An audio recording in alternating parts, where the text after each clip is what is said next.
Fire department fire accidents అయితేనే కాదు, వరదలు వచ్చినా, అగ్ని ప్రమాదాలు జరిగినా, రోడ్ యాక్సిడెంట్స్ జరిగినా, కన్స్ట్రక్షన్స్లో ఏదైనా బిల్డింగ్స్ కొలాప్స్ అయినా, ప్రమాదం అంటూ జరిగితే అందరికంటే ముందుగా వచ్చేది ఫైర్ డిపార్ట్మెంట్. వాళ్ళందరూ వాళ్ళ ప్రాణాలకు తెగించి ఇతరుల ప్రాణాలను కాపాడడానికి కృషి చేస్తారు. వాళ్ళకు రాష్ట్ర స్థాయి కార్యాలయం లేదంటే ఇప్పుడే వస్తూ నాగిరెడ్డి గారితో మాట్లాడితే నాకే ఆశ్చర్యం వేసింది. ఎందుకంటే స్టేట్ ఎకానమీలో భాగస్వాములు అయ్యే వివిధ శాఖలకు అనుమతులు ఇచ్చేది వాళ్ళే, ప్రధానంగా కన్స్ట్రక్షన్ సైడ్, రియల్ ఎస్టేట్. ఈరోజు తెలంగాణ స్టేట్ ఇన్కంలో మెజారిటీ రోల్ ప్లే చేస్తున్నది ఇన్ఫ్రాస్ట్రక్చర్, పర్టికులర్గా కన్స్ట్రక్షన్ ఇండస్ట్రీ. సో ఎత్తైన భవనాలకు 50-60 ఫ్లోర్లకు అనుమతులు ఇచ్చే వాళ్ళకి సొంతంగా భవనం లేదంటే అది ప్రభుత్వానికి కూడా అంత మంచిది కాదు. ఎస్, తప్పకుండా మీరు అందరు ముందుకొచ్చి భవన నిర్మాణానికి సహకరించిండ్రు. నేను కూడా శాఖ అధికారులకు సూచన చేస్తున్నా. హైదరాబాద్ నగరం అనేది ఇండియాలో ఉండే 5 మెట్రోపాలిటన్ నగరాలలో ఒక ప్రముఖమైన నగరం.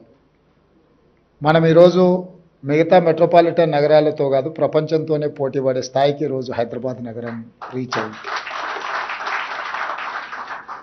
దానికి ప్రభుత్వం ఏర్పాటు చేసిన ఇన్ఫ్రాస్ట్రక్చరే కాదు, కార్పొరేట్ కంపెనీస్గా లేకపోతే నిర్మాణ రంగంలో మీరందరూ రాణించడం వల్లనే ఈ హైదరాబాద్కి గుర్తింపు వచ్చింది.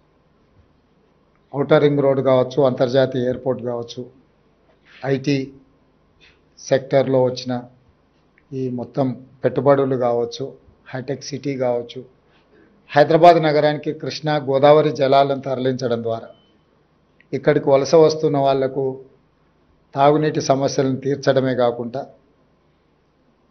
Food industry, hotel industry, other industries కూడా ఏదైతే అవసరాలు ఉన్నాయో వాటన్నిటిని తీరుస్తూ ప్రధానంగా మధ్యతరగతి, దిగువ తరగతి ప్రజలకు ఉపయోగపడే విధంగా మెట్రో రైల్ నిర్మాణం కానీ, ఎంఎంటీఎస్ నిర్మాణం కానీ, ఇవన్నీ కూడా హైదరాబాద్ నగర అభివృద్ధికి ఉపయోగపడ్డాయి. వీటితో పాటు ఏ నగరంలో అయితే శాంతి భద్రతలు ఉంటాయో ఆ నగరానికే పెట్టుబడులు వస్తాయి. ఈ హైదరాబాద్ నగరంలో ఒకప్పటి వాతావరణం నుంచి బయటికి తీసుకొచ్చి మత కలహాల నుంచి శాంతి భద్రతల సమస్యను పరిష్కరించుకుంటూ ఆనాటి ప్రభుత్వాలు ఒక విధానాన్ని నెలకొల్పినాయి. కాబట్టి ఈరోజు ఈ స్థాయిలో మన నగరం పోటీ పడుతుంది. తప్పకుండా అది చంద్రబాబు నాయుడు గారు కావచ్చు, రాజశేఖర రెడ్డి గారు కావచ్చు, చంద్రశేఖరరావు గారు కావచ్చు, గత 30 సంవత్సరాలు 10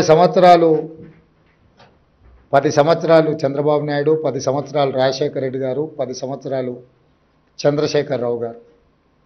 రాజకీయాలు ఎలా ఉన్నా, వాళ్ళ ఆలోచన విధానం ఎలా ఉన్నా, హైదరాబాదు నగర అభివృద్ధి విషయంలో గత ప్రభుత్వాలు తీసుకున్న నిర్ణయాలను కొనసాగించుకుంటూ ఇంకా మంచి నిర్ణయాలతోనే వాళ్ళు ముందుకెళ్ళిండ్రు. ఈ సాంప్రదాయం కొనసాగుతుంది. చాలామందికి కొన్ని అపోహలు ఉన్నాయి. ఆ అపోహలను చర్చించుకోవడం వల్ల ఏం ప్రయోజనం లేదు. గత 30 సంవత్సరాలలో ఈ నగరం ఎంత వేగంగా అభివృద్ధి చెందిందో, ఈ నగరం వేగంగా అభివృద్ధి చెందడానికి గత ముఖ్యమంత్రులు ఏ ప్రయత్నం చేసిండ్రో వాళ్ళ ముగ్గురి అనుభవాల నుంచి పాఠాలు నేర్చుకొని కొత్తగా నూతనంగా ఇంకా హైదరాబాద్ నగరాన్ని అభివృద్ధి పదం వైపు వేగంగా నడిపించడానికే మా ప్రభుత్వం ప్రయత్నం చేస్తుంది. ఇన్నర్ రింగ్ రోడ్ వేసినప్పుడు అసలు రింగ్ రోడ్ అనే విధానము, ఫ్లైఓవర్లు కట్టినప్పుడు ఫ్లైఓవర్ల విధానం కాంగ్రెస్ పార్టీని ఆ రోజు ముందుకు తీసుకొచ్చింది.